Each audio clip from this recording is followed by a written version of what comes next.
আজকে আমি আপনাদের সাথে বলবো কেন আপনারা পাখির খাঁচায় মিনারেল ব্লক অথবা ক্যালসিয়াম ব্যবহার করবেন তা নিয়ে আলোচনা করব। আসসালামু আলাইকুম, আমি শাহরিয়ার, আপনাদের সাথে আছি রেজা ব্লক থেকে। অনেকেই আছে যারা নতুন নতুন পাখি পালন করে, তারা কেউই পাখির খাঁচায় মিনারেল ব্লক অথবা ক্যালসিয়াম ব্যবহার করে না।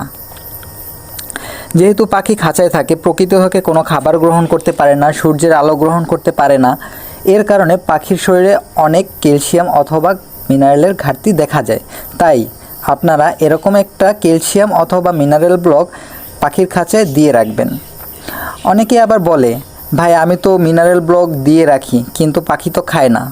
তাদের উদ্দেশ্যে বলি, ভাই এটা সবসময় পাখি খাবে না, এটা যখন পাখির প্রয়োজন ঠিক তখনই এটা খাবে। আপনারা চেষ্টা করবেন সব সময় ভালো মানের একটি মিনারেল ব্লক অথবা ক্যালসিয়াম দিয়ে রাখতে, যাতে পাখি এটা ভালো খায়।